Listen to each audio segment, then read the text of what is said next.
ನಮಸ್ಕಾರ ವೀಕ್ಷಕರೇ, ದುನಿಯಾ ವಿಶೇಷ ಕಾರ್ಯಕ್ರಮಕ್ಕೆ ತಮಗೆಲ್ಲ ಆದರದ ಸ್ವಾಗತ. ನಾನು ಅರವಿಂದ್. ನಿಮಗೆ ಒಂದು ಮಾಹಿತಿಯನ್ನು ಕೊಡ್ತೀನಿ. ಕಳೆದ ಒಂದು ವರ್ಷದಲ್ಲಿ 5 ಬಾರಿ ಪೆಟ್ರೋಲ್ನ ಬೆಲೆ ಏರಿಕೆಯಾಗಿದೆ. ಸೊ ಹೀಗೆ ಪೆಟ್ರೋಲ್ ಡೀಸೆಲ್ನ ಬೆಲೆಗೆ ಏರಿಕೆ ಆಗ್ತಾ ಇದ್ದರೆ ವಾಹನಗಳನ್ನು ಹೇಗಪ್ಪ ಓಡಿಸೋದು ಅನ್ನೋ ಪ್ರಶ್ನೆ ಉದ್ಭವ ಆಗುತ್ತೆ.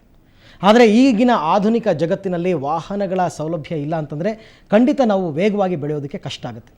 ಆಗ ಏನಾಯಿತು, ಪೆಟ್ರೋಲ್ ಮತ್ತು ಡೀಸೆಲ್ಗೆ ಪರ್ಯಾಯ ಇಂಧನ ಏನಾದರೂ ಸಿಗಬಹುದಾ ಅನ್ನೋ ಆಲೋಚನೆಗಳು ಎಲ್ಲ ಕಡೆ ಶುರುವಾಯಿತು. ಕೆಲವರು ಗ್ಯಾಸ್ ಉಪಯೋಗಿಸಿ ಕೂಡ ವಾಹನಗಳನ್ನು ಓಡಿಸೋದಕ್ಕೆ ಶುರು ಆದರು. ಈಗ ಒಂದು ಹೊಸ ವಿನ್ಯಾಸ, ಅದು ಇನ್ನೂ ಕೂಡ ಈಗ ತಾನೇ ಮೊದಲ ಹಂತದಲ್ಲಿದೆ. ಏನಪ್ಪ ಅಂತಂದರೆ, ಗಾಳಿಯಿಂದ ಬೈಕ್ ಓಡುತ್ತಾ. ನಿಮಗೆಲ್ಲ ಆಶ್ಚರ್ಯ ಆಗ್ತಾ ಇರ್ಬೋದು, ನಗು ಆಗ್ತಾ ಇರಬಹುದು. ಖಂಡಿತ ಇದು ಸಾಧ್ಯ ಇದೆ. ಇದರ ಬಗ್ಗೆ ಇವತ್ತಿನ ಚರ್ಚೆ. ಇದೇ ವಿಶೇಷ ಏರ್ ಬೈಕ್.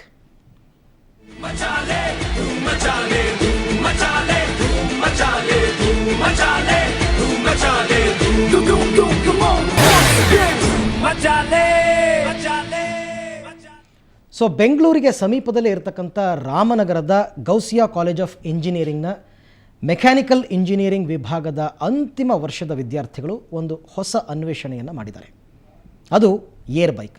ಅಂದರೆ ನಮಗೆ ಪ್ರಕೃತಿಯಲ್ಲಿ ಪ್ರಕೃತಿ ದತ್ತವಾಗಿ ಸಿಗತಕ್ಕಂಥ ಗಾಳಿಯನ್ನು ಉಪಯೋಗಿಸ್ಕೊಂಡು ಬೈಕನ್ನು ಓಡಿಸ್ತಕ್ಕಂಥದ್ದು ಹೇಗೆ ಸಾಧ್ಯ? ಇದರ ಬಗ್ಗೆ ಸಾಕಷ್ಟು ವಿಚಾರಗಳು, ಸಾಕಷ್ಟು ಮಾಹಿತಿಗಳನ್ನ, ಸಾಕಷ್ಟು ಚರ್ಚೆಯನ್ನು ಮಾಡ್ತೀವಿ. ಆದರೆ ಅದಕ್ಕೂ ಮೊದಲು ಒಂದು ವರದಿಯನ್ನು ಕೊಡ್ತೀವಿ. ಏನಿದೆ ಆ ವರದಿಯಲ್ಲಿ ಅಂತ ನೀವೇ ನೋಡಿ.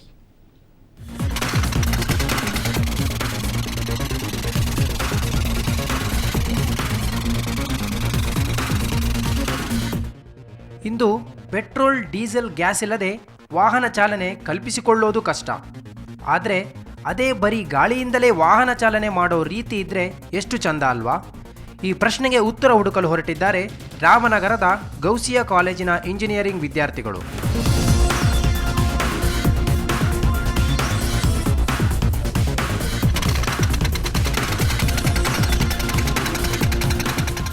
ಪ್ರಕೃತಿಯಲ್ಲಿ ಸಿಗುವ ಗಾಳಿಯನ್ನೇ ಬಳಸಿಕೊಂಡು ಈಗಾಗಲೇ 20 ಕಿಲೋಮೀಟರ್ ಬೈಕ್ ಓಡಿಸೋದ್ರಲ್ಲಿ ಈ ವಿದ್ಯಾರ್ಥಿಗಳು ಆರಂಭಿಕ ಯಶ ಕಂಡಿದ್ದಾರೆ.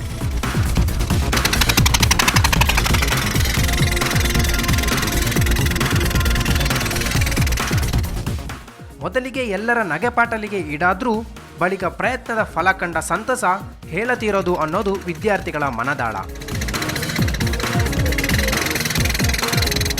ಅಂದರೆ ಇವಾಗ ನಾವು ಇನಿಷಿಯಲ್ ಆಗಿ ಏರಿಂದ ರನ್ ಆಗುತ್ತಾ, ಫಸ್ಟ್ ಇಂಜಿನ್ ಏರಿಂದ ರನ್ ಆಗುತ್ತೆ, ರನ್ ಆಯ್ತು. ಇವಾಗ ಏನು ಮಾಡಿ ಸಿಲಿಂಡರ್ ಇಟ್ಕೊಂಡು ನಾವು ಇಂಜಿನ್ ಇಟ್ಕೊಂಡು 20 ಕಿಲೋಮೀಟರ್ ಮೂವ್ ಮಾಡೋದು.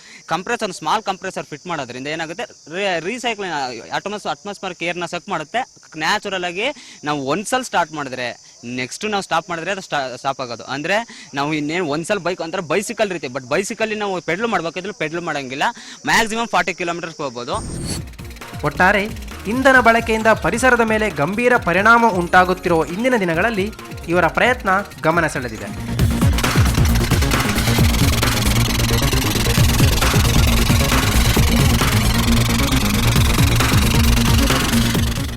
MH ಪ್ರಕಾಶ್, ಸುವರ್ಣ ಸುದ್ದಿವಾಹಿನಿ, ರಾಮನಗರ. ಸೊ ಆಶ್ಚರ್ಯ ಆಗ್ತಾ ಇರ್ಬೋದು, ಜೊತೆಗೆ ಖುಷಿ ಕೂಡ ಆಗ್ತಾ ಇರ್ಬೋದು.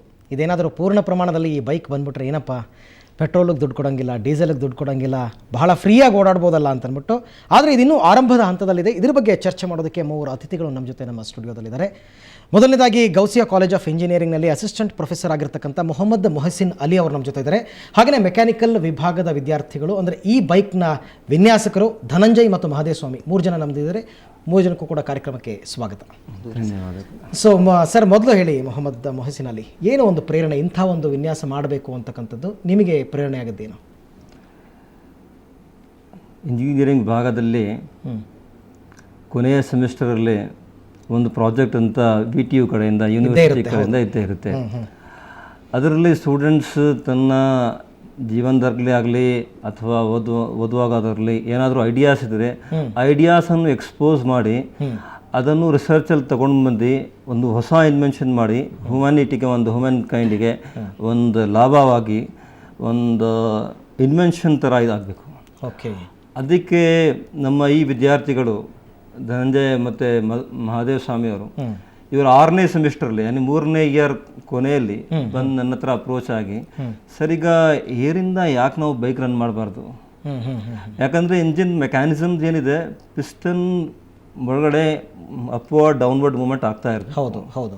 ಆ ಮೂಮೆಂಟ್ ಆಗುವಾಗಲಿಂದ ಕ್ರ್ಯಾಂಕ್ ಶಾಫ್ಟ್ ಕನೆಕ್ಟ್ ಇರ್ತದೆ, ಶಾಫ್ಟ್ ತಿರುಗುತ್ತೆ, ಶಾಫ್ಟ್ಗೆ ಚಕ್ರ ಇರ್ತದೆ, ಚಕ್ರ ತಿರುಗುತ್ತೆ, ಅದಂತಿರೋದು. ಈಗ ನಾವು ಯಾಕೆ ಇದೆಲ್ಲ ಆಗ್ತಾ ಇರೋದು ಬೆಂಕಿಯಿಂದ.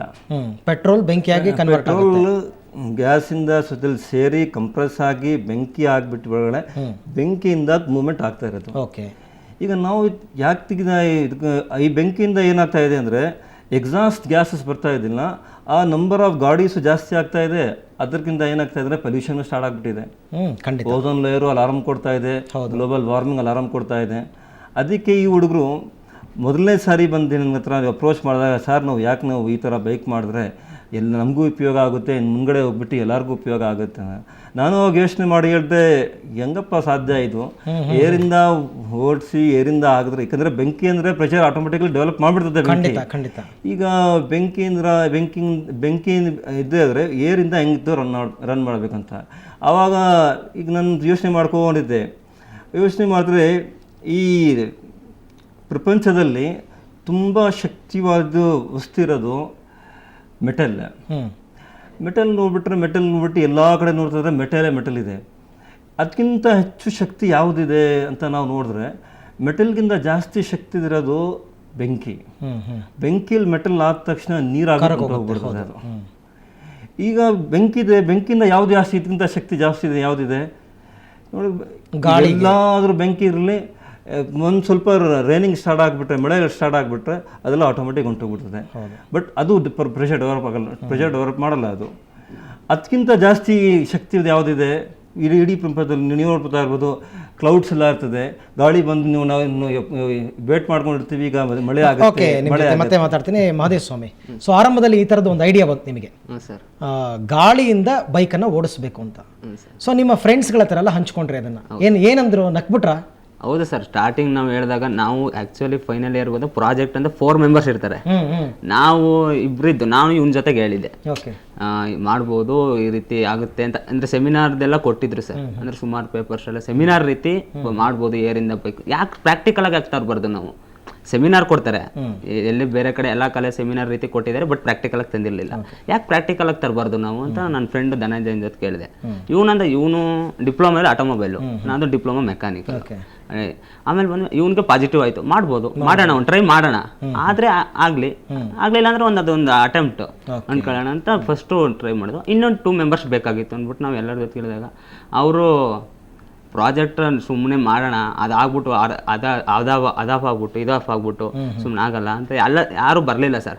ಸುಮ್ಮನೆ ಏನೇನೋ ಮಾಡೋಕ್ಕೋಗಿ ಏನೇನೋ ಆಗ್ಬಿಡುತ್ತೆ, ಮಾಡೋಕೆ ಬರಲ್ಲ ಅಂತ ಒಬ್ಬ ಮೆಂಬರ್ ಬಂದಿದ್ದ, ಒಂದು ಸ್ವಲ್ಪ ದಿನ ಇದ್ದ, ಆಮೇಲೆ ಹೊರಟೋಗ್ಬಿಟ್ಟ. ಧನಂಜಯ ಎಕ್ಸ್ಪ್ಲೈನ್ ಮಾಡ್ತಾರೆ ಆಮೇಲಿಂದ ಏನಾಯ್ತು ಧನಂಜಯ ಆನಂತರ? ಆಮೇಲೆ ಈ ಥರ ಅಪ್ರೋಚ್ ಮಾಡಿದಾಗ ನಮ್ಮ ಫ್ರೆಂಡ್ಸ್ಗಳ ಜೊತೆ ಸ್ಟಾರ್ಟಿಂಗಲ್ಲಿ ತುಂಬ ನಕ್ಕಿದ್ರು, ಯಾಕಂದರೆ ಏನಿಲ್ಲ ಅಂದರೆ ಸುಮ್ಮನೆ ಸಾಮಾನ್ಯವಾದ ವಿಷಯ ಅಲ್ಲ ಅಂತೇಳಿ. ಸೊ ಒಬ್ಬ ಫ್ರೆಂಡ್ ಬಂದ, ಸೊ ಅವ್ನು ಬಿಟ್ಟು ಇದು ಪಾಸಿಟಿವ್ ಆಗಲ್ಲ ಅಂತೇಳಿ. ಸೊ ಅದು ನಾವು ಏನು ಮನ್ಸಿಗೆ ಹಾಕೊಳ್ದೆ ತುಂಬ ಪಾಸಿಟಿವ್ ಆಗಿ ಥಿಂಕ್ ಮಾಡಿ ನಮ್ಮ ಫಸ್ಟ್ ಥಿಯರಿಟಿಕಲ್ ಸ್ಟಡಿ ಮಾಡಿದ್ವಿ. ನಮ್ಗೆ ಏನೇನು ರಿಕ್ವೈರ್ಮೆಂಟ್ ಬೇಕು, ಯಾವ ಥರ ನಾವು ಮುಂದೆ ಯಾವ ಥರ ಅದನ್ನು ಡೆವಲಪ್ ಮಾಡಬೇಕು ಅಂತ ಥಿಯರಿಟಿಕಲ್ ಪೇಜಸ್ ಫಸ್ಟ್ ರೈಟಿಂಗಲ್ಲಿ ಬರೆದು ನಮ್ಮ ಸರ್ ಹತ್ರ ಹೋದ್ವಿ, ಗೈಡ್ ಸರ್ ಹತ್ರ ಹೋದ್ವಿ. ಸೊ ಅವ್ರ ಹತ್ರ ಹೇಳಿದಾಗ ಸೊ ಮಾಡ್ಬೋದು ಅಂತ ಅವರು ನಮಗೆ ತುಂಬ ಪ್ರೋತ್ಸಾಹ ಕೊಟ್ಟರು. ಸೊ ಅದು ಫರ್ದರ್ ಡೆವಲಪ್ಮೆಂಟ್ ಏನಂದರೆ ಫಸ್ಟು ಇನಿಷಿಯಲಾಗಿ ಇಂಜಿನ್ ತಂದ್ವಿ ಫಸ್ಟ್ ನಾವು. ಸೊ ಬಹಳ ಆಸಕ್ತಿದಾಯಕವಾದಂತಹ ವಿಚಾರ, ಮತ್ತಷ್ಟು ಕುತೂಹಲ ನಿಮಗೆ ಕೆರಳ್ತಾ ಇರ್ಬೋದು. ಸೊ ಈಗಿನ್ನೂ ಆರಂಭದ ವಿಚಾರ ಹೇಳಿದ್ರು, ಹೇಗೆ ನಮಗೆ ಈ ಕನಸು ಮೂಡ್ತು ಅಂತಕ್ಕಂಥದ್ದು, ಇದ್ರ ಬಗ್ಗೆ ಇನ್ನಷ್ಟು ಮಾತುಕತೆಯನ್ನು ನಡೆಸೋಣ. ಅದಕ್ಕೂ ಮುನ್ನ ಒಂದು ಪುಟ್ಟ ಬ್ರೇಕ್.